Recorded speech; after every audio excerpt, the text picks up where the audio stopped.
말씀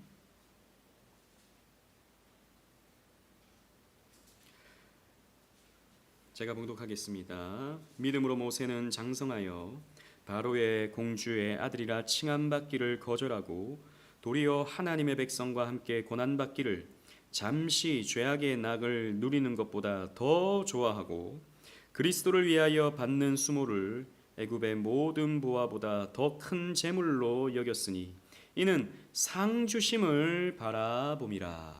아멘. 거룩한 삶은 날마다 옳고 정결한 것을 선택하는 것입니다. 여러분, 우리의 삶은, 우리의 인생은 늘 선택의 기로에 있어요. 여러분, 저녁 뭐 드셨습니까? 드시기 전에 생각하잖아요. 오늘 뭐 먹지? 그죠? 우리는 작은 것부터 선택해야 돼요. 내일은 또 뭘 해야 되고 앞으로는 또 뭘 해야 되고 다 선택입니다. 우리는 거룩한 삶을 추구해야 되는데 그 거룩한 삶이라는 것은 옳고 정결한 것을 선택하는 삶을 말하죠. 그래서 그리스도인의 성숙도와 성화의 정도는 그들이 무엇을 선택하는지를 보면 알 수 있는 것입니다. 여러분들은 선택해야 됩니다. 오늘 말씀을 읽고 기도할 것인가? 아니면 그냥 좀 쉴 것인가? TV를 보고 좀 TV 보는 게 나쁜 건 아니죠. 쉴 것인가? 이것도 나쁜 건 아닙니다. 그러나 경건의 시간을 놓치는 것은 문제가 될 수 있는 것이죠. 또 돈을 벌고 또 내 성공을 위해서 열심히 부지런하게 달려가며 살 것인가?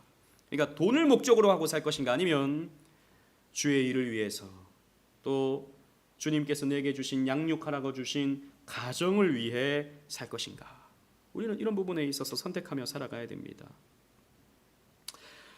성경에 다른 인물보다 이 모세는 오늘 우리가 읽었던 이 성경의 표현에 따르면 거룩한 것을 선택하는 데 있어서 탁월함을 보였던 인물입니다.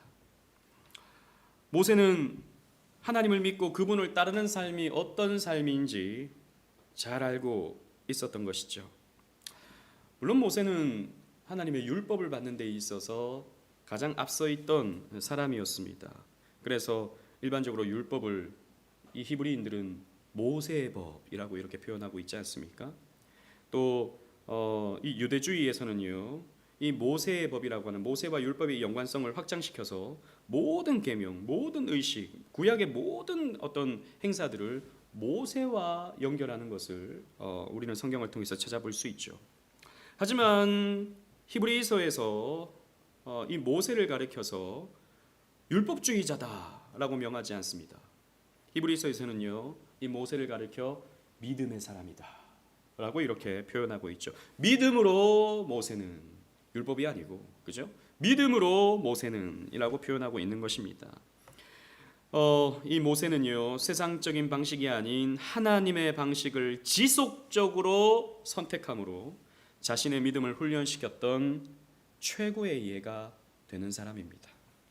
어떻게 믿음을 선택하며 살아왔는지 그의 인생을 간략하게 살피면서 은혜를 나눠보고자 합니다. 먼저 모세는요, 부모에게 믿음을 물려받는, 부모부터가 사실 믿음을 선택하는 믿음을 가졌고 그것을 모세는 물려받았습니다. 우리가 잘 아는 것처럼 이스라엘은 당시 애굽 땅에 살아갈 때 너무나도 번성했기 때문에 애굽 땅에 위험하다라고 하는 평가를 받았습니다. 저러다가 오히려 애굽 사람들을 더 지배할 때가 오겠다라는 생각을 바로가 했던 것이죠. 그래서 모든 유대인 애기들은 저 나일강에 던져서 죽여버려라 라고 하는 명령을 내리게 됩니다. 그러나 모세의 아버지인 아므람과 모세의 어머니인 요게벳은 이렇게 하는 것은, 아이를 저 나일강에 던지는 것은 하나님의 뜻을 어기는 거라고 생각을 했습니다. 그래서 바로의 명령을 거스르기로 선택을 했죠. 그래서 이 부모는요, 모세의 부모는요, 아이를 갈대상자에 놓고 나일강에 띄웠습니다. 그리고 그 갈대상자는요, 흘러가다가 바로의 딸이 정기적으로 목욕하는 그곳으로 갈대 상자는 흘러갔죠. 그리고 이 바로의 공주는 이 모세를 물에서 건졌다라고 해서 모세라고 불렀고, 그리고 자신의 양아들로 삼았습니다. 그런데 그 순간 모세의 누이 미리암이 계속해서 그 갈대 상자를 따라가죠. 그리고 아이를 품에 안는 그 장면을 보면서 당신에게 유모가 필요한 것 같은데 젖을 낼 수 있는 유모를 한 명 소개해 주면 좋겠다라고, 어떻게 그렇게 했는지는 잘 모르겠지만 성경에 그런 기록이 있습니다. 그죠? 그래서 자기의 어머니 요게벳을 유모로 소개를 합니다. 그래서 모세는요, 자기 어머니의 품에서 자라게 되죠. 바로의 왕궁 안에서 모세는 자라게 되지만 어머니의 품 안에서 어머니의 젖을 먹으면서 살게 됩니다. 그래서 모세는요, 바로의 왕궁에서 자라긴 했지만 히브리인으로서의 정체성을 가지고 자랄 수 있었어요. 즉 애굽의 젖을 먹고 자라는 게 아니라 히브리인의 젖을 먹고 자랄 수 있었다는 것이죠. 여러분, 성경에 보면 이 부모가, 모세의 부모가 아이를 낳았을 때 아이가 너무 아름다웠다라고 표현이 되어져 있습니다. 히브리서 11장 23절에도 이 아이가 아름다운 아이였다라고 표현하고 있었죠. 그리고 사도행전 7장 20절 말씀에 보면 그냥 아름다운 게 아닙니다. 그냥 아름다운 게. 그러니까 이 아므람과 요게벳이 이 아이가 너무 이뻐가지고, 너무 그냥 깜찍해가지고 이 아이를 죽일 수 없다, 이렇게 이쁜 아이는 죽일 수 없다라고 해서 갈대상자에 넣어서 흘려보낸 게 아니에요. 더 큰 의미가 있습니다. 사도행전 7장 20절 말씀에 보면 어떤 말씀이 있냐면, 스데반이 설교를 하는데 모세가 낳는데 하나님 보시기에 아름다운지라 라고 되어 있습니다.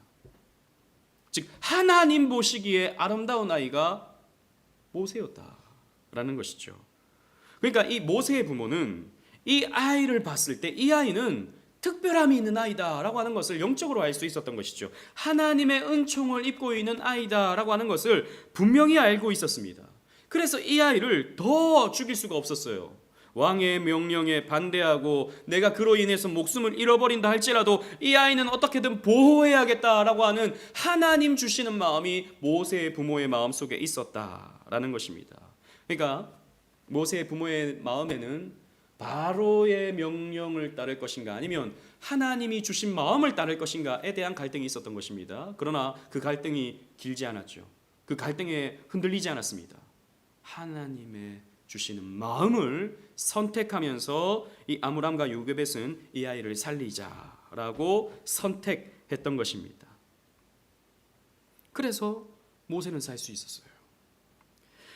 모세의 모친 요게벳은 아이를 품에 안고, 자기 친아들이죠, 품에 안고 이 애굽의 왕궁에서 이 아이를 돌보았습니다. 돌보면서 뭘 했을까요? 가르쳤을 것입니다. 하나님의 약속을 가르쳤을 거예요. 너는 원래 히브리인인데 하나님께서 가나안 땅에 살아가던 너희 조상들을 애굽 땅으로 인도해 주셔서 여기서 우리가 먹고 살 수 있게 되었다. 그래서 여기서 큰 민족이 되게 했고 여기서 크게 번성할 수 있게 되었다. 그런데 우리 조상 아브라함에게 하나님께서 약속해 주시기를 400년 이후에는 너희가 이곳을 떠나게 될 것이다 라고 하는 것을 하나님께서 약속해 주셨다. 모세야, 너는 이것을 기억해야 된다 라고 하는 것을 가르쳐 줬을 것입니다. 궁극적으로 아담에게 주셨던 언약, 창세기 3장 15절에 보면 여인의 후손은 사탄의 머리를 박살내버리고 뱀의 머리를 박살내버리고 궁극적으로 사탄의 권세를 이겨내고 하나님 나라를 세울 것이다 라고 하는 이 하나님의 언약을 모세에게 요게벳은 가르쳤을 거예요. 그래서 모세는요, 히브리인의 정체성을 가지고 자랄 수 있었습니다. 애굽의 궁에서 자랐지만 히브리인으로서의 정체성을 가지고, 신앙인으로서의 정체성을 가지고 자랄 수 있었던 것이죠. 그래서 그 어머니의 믿음을 이 모세는 고스란히 이어받을 수 있었던 것이죠. 이것이 바로 모세가 전생애를 결정하는 데 있어서 자신의 어떤 갈등 부분에 있어서 결정하는 데 있어서 아주 중요한 이유가 되고 요소가 되는 것입니다. 모세의 부모는 그를 위해 이렇게 하는 데 있어서 하나님에 대한 더 큰 확신이 필요했습니다. 특히 그를 애굽 이방 종교의 가르침이 아닌 하나님의 뜻에 따라 양육하기 위해서는 더욱 그러했죠. 그들은 왜 모세가 모든 이스라엘 남자 아기들은 다 죽이려 했던 그 바로 그 왕족에게 택함을 받게 되었는지 이해할 수는 없었지만 하나님께서 이 모든 것을 주장하신다라고 하는 것을 확신하면서 아이에게 가르쳤던 것입니다. 그래서 모세는 세상의 영향력을 거부하고 하나님의 뜻을 따라서 살 수 있게 되는 그 믿음을 조금씩 더 크게 가질 수 있게 되었던 것입니다. 그래서 부모의 역할이 너무 중요합니다. 어쨌든 언약은 부모를 통해서 자녀에게 이어지거든요. 물론 하나님의 특별한 간섭 속에서 불신 가정 속에 저같이 불신 가정 속에서도 불러서 믿음의 자리로 하나님은 얼마든지 이끄실 수 있죠. 하지만 그 이후로는 그 부모의 신앙을 통해서 자녀에게 신앙은 흘러가게 되어 있는 것입니다. 모세는 어머니의 신앙, 그 부모의 신앙을 물려받으면서 거룩한 것을 선택하는 믿음을 가질 수 있게 되었다는 것이죠. 그러다 보니 모세는요, 세상적인 명성을 거부하는 선택을 합니다. 모세는 애굽의 왕자로 40년간 살았습니다. 당시 애굽은 강성한 나라로 경제력과 높은 문화 수준을 가졌던 나라입니다. 당시 세계에서 초강대국, 오늘날과 같은 미국이죠, 그죠? 오늘날로 본다면 미국이 초강대국이지 않습니까? 물론 지금은 조금 달라지긴 했지만 어쨌든 당시의 초강대국은 애굽이었습니다. 애굽과 비견될 수 있는 나라는 없었어요. 그 세계 최강국 애굽의 왕자로서 모세가 자랐던 것이죠. 그렇다면 모세가 가졌던 특권은 말로 다 할 수 없는 것입니다. 사도행전 7장에 보면 이런 말씀이 있습니다. 우리 다 같이 한번 읽어보겠습니다. 사도행전 7장 22절 시작. 모세가 애굽 사람의 모든 지혜를 배워 그의 말과 하는 일들이 능하더라. 아멘. 모세는 어릴 때부터 애굽의 모든 학문까지도 다 배웠습니다. 그래서 하는 일 그리고 그의 말 이런 것들이 탁월했어요. 그러니까 말하는 데 있어서도 물론 사람을 설득하는 데 있어서는 조금 부족했을지 모르지만 어떤 언어적인 부분에 있어서 모세가 탁월했을 거라고 생각이 듭니다. 이런 애굽의 말도 할 수 있었을 것이고 어머니를 통해서 히브리어도 배웠을 것이고 또 각종 문자들을 사용하는 데 있어서도 모세는 아마 탁월함을 가졌을 거예요. 그렇지만 모세가 이런 애굽에 있는 동안에 이교 사상을 배웠고 영향을 받았지만 하나님에 대한 헌신에 대해서는 그리고 하나님에 대한 어떤 소망에 대해서는 조금도 흔들림이 없었습니다. 그의 나이 40살이 되었을 때 갈림길에 서게 되었죠. 자기 동족 히브리인들이 매를 맞습니다. 말로 다 할 수 없는 핍박을 받습니다. 이런 모습을 보면서 내가 어떻게 해야 될 것인가에 대해서 모세는 갈등합니다. 내가 이 민족, 내 민족을 위해서 내가 헌신할 것인가? 아니면 내가 지금 누리고 있는 이 애굽의 이 풍요로움과 이 화려함을 누리면서 내가 살 것인가에 대해서 고민했었던 것이죠.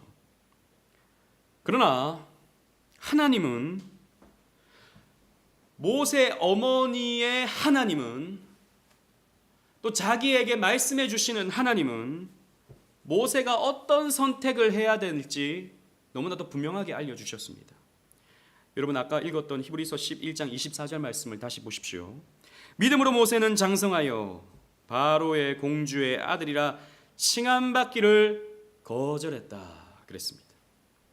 장성했을 때 바로의 공주의 아들, 바로의 공주의 아들이라는 것은 엄청난 집입니다. 이것을 거절했다는 것이죠.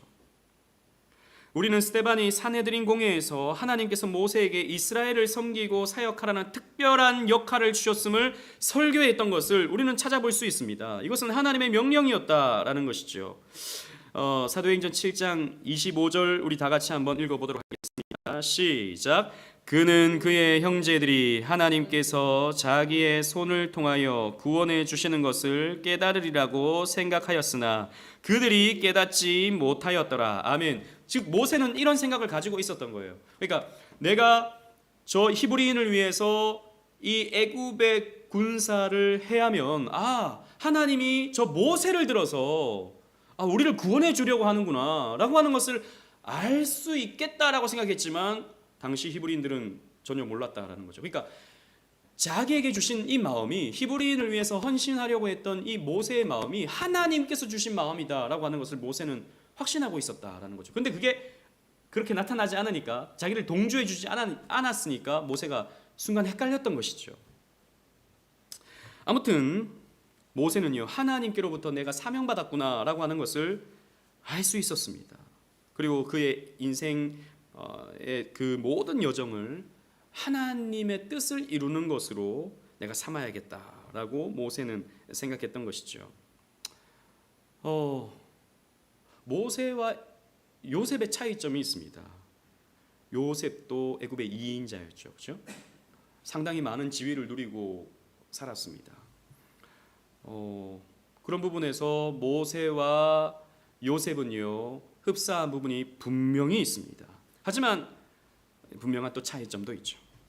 애굽의 총리였던 요셉은 그 백성들을 돕는 데, 즉 유대인들을 돕는 데 있어서 국력을 사용했습니다. 히브리인들을 도와주는 데 있어서 애굽의 창고를 열었습니다. 그러니까 자신의 지위를 통해서 이스라엘 민족을 돌보는 일에 요셉은 쓰임을 받았어요. 하지만 모세는 달랐습니다. 모세는 이스라엘 백성들을 구원하기 위해서 약속의 땅으로 인도하기 위해서 바로의 족수가 되어야 했습니다. 요셉은 그렇지 않았다고요. 요셉은 바로의 협조자가 되었지만 모세는 바로의 족수가 되어야 했던 것입니다. 모세는 하나님의 영원한 축복과 보상을 위해 세상에 덧없는 명성을 거절했습니다. 여러분, 이걸 우리는 기억해야 돼요. 하나님께서는요, 세상이 사용하는 것과 완전히 다른 기준을 갖고 있는 사람들, 세상이 갖고 있는 기준과 완전히 다른 기준을 갖고 있는 이런 사람들을 하나님께서는요, 높이십니다. 모세는 엄청난 가족의 유산, 대단한 부, 고등교육, 사업의 성공, 이런 것들을 덧없는 것으로 여겼습니다. 중요한 것이 아니라고 생각했습니다. 모세에게 있어서 중요한 것은 하나님이었어요.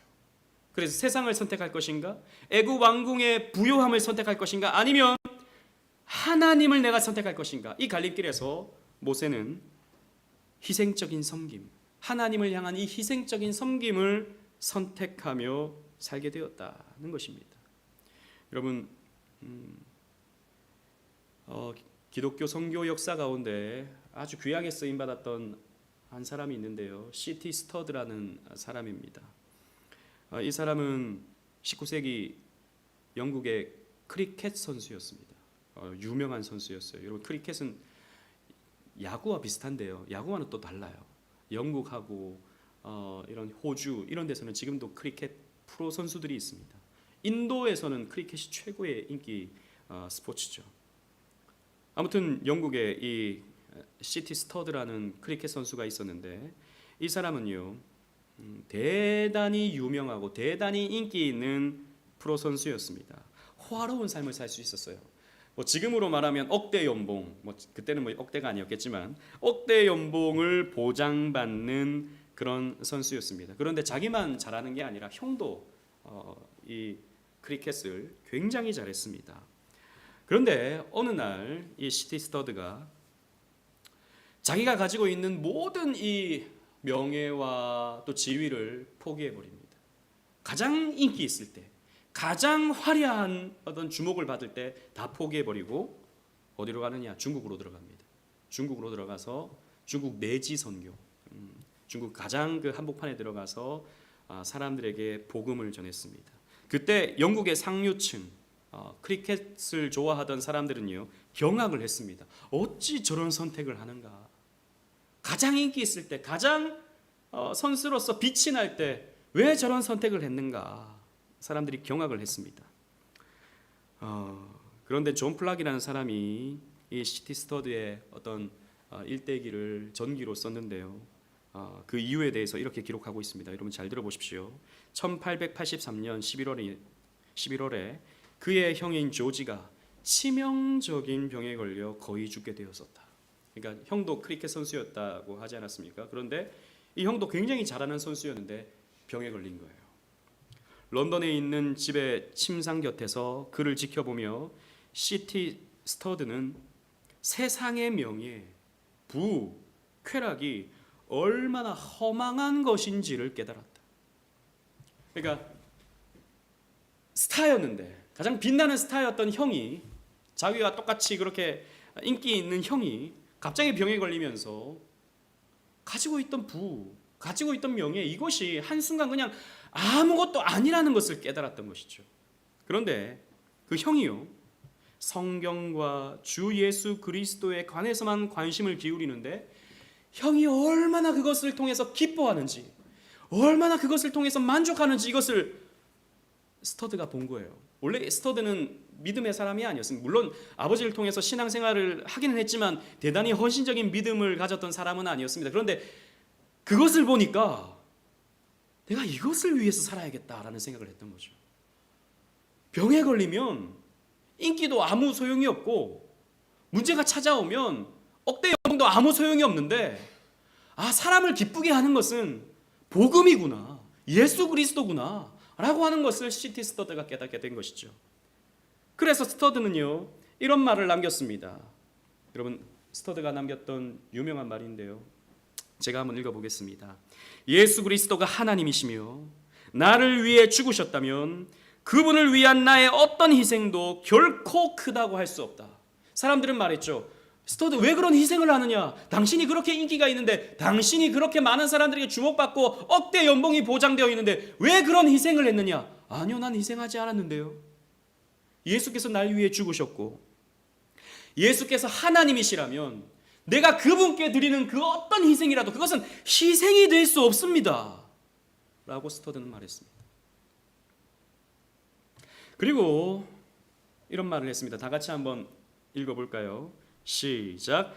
인생은 한 번뿐이고 그것은 곧 지나가고 말 것이나 그리스도를 위해 한 일은 영원할 것이다. 아멘.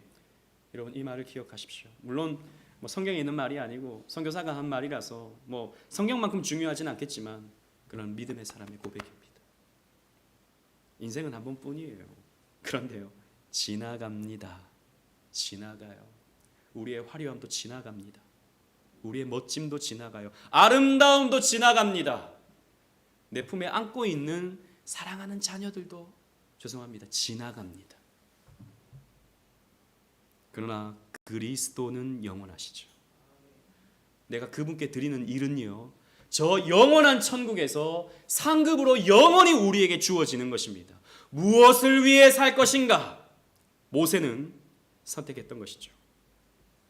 그래서 모세는 세상 즐거움과 부요함을 거부하고 하나님께서 주신 사명을 선택하며 살았다는 것입니다. 모세는 왕궁에 살면서 그가 원하는 모든 세상적 유익을 얻을 수 있었습니다. 좋은 음식, 좋은 잠자리, 오락시설, 학문적인 자원들,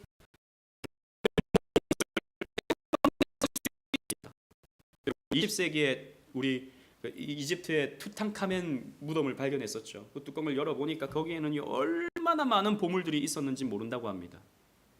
그 시대에 얼마나 번성했는지.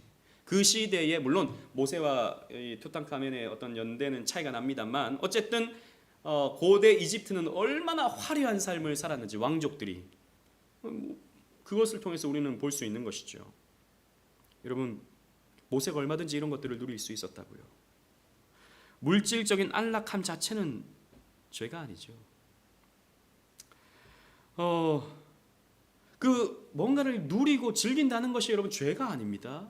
여러분들도 뭐 예수 믿으면 무조건 막 가난하게 살아야 되고 무조건 뭐 고난을 겪으면서 살아야 되고 결코 아닙니다. 요셉은 애굽의 왕궁에서 아주 잘 먹고 잘 살았습니다. 요셉은 바로를 섬기면서 또 동시에 하나님을 잘 섬길 수 있었어요. 저는 여러분들이 부유하게 사시고 좀 넉넉하게 사셨으면 좋겠다라는 생각을 가지고 있습니다. 물론 뭐 하나님의 뜻은 제가 다 알 수 없지만요. 하지만 모세에게 있어서는 그렇게 사는 것이 죄가 되었습니다. 왜요? 자기가 그렇게 사는 동안에 자기의 동족이었던 하나님을 믿는 히브리인들은 너무나도 큰 고통을 받게 되었으니까요. 그리고 하나님은 모세 자신에게 저 백성들을 네가 구원해야 된다 라고 하는 것을 알고 있었으니까요. 그래서 모세는 하나님의 부르심에 순종할 것인지 아니면 불순종하여 왕궁에서 안락함을 즐길 것인지 선택해야 되었던 것이죠.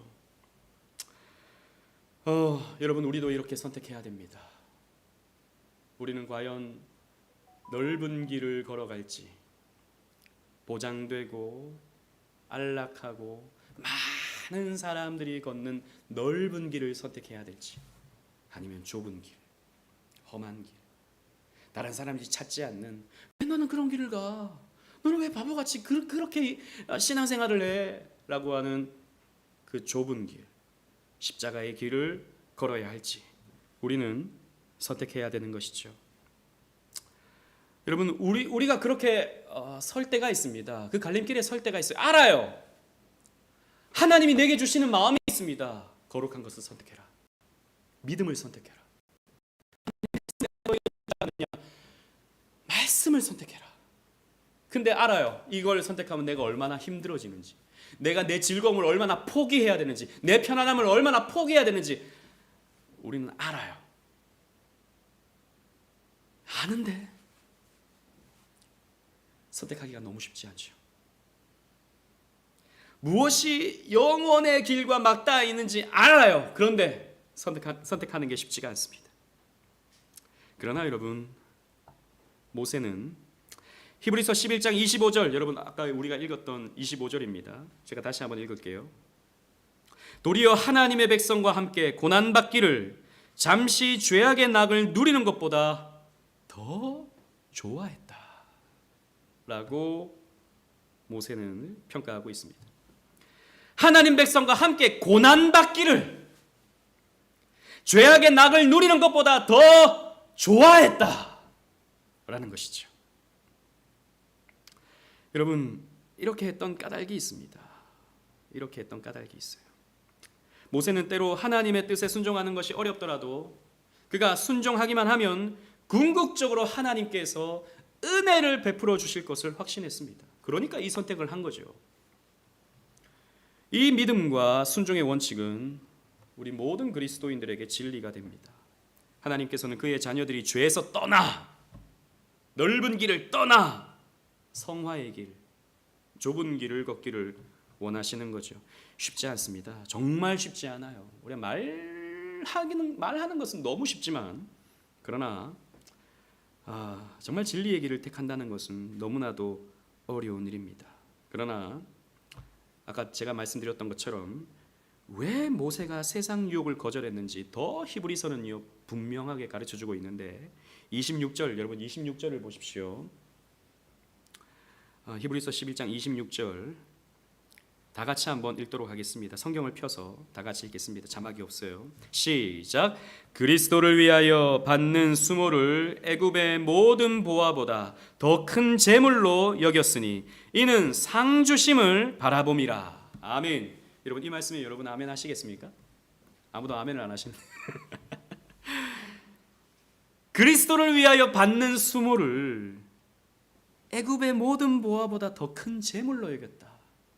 그러니까 하나님 믿으면서 하나님의 명하시는 길을 걸으면서 세상 사람들로부터 조롱받고 세상 사람들로부터 미쳤다라는 소리를 듣고 때로는 수모를 겪게 될 때, 이게 세상의 재물을 누리는 것보다 더 큰 선물이다.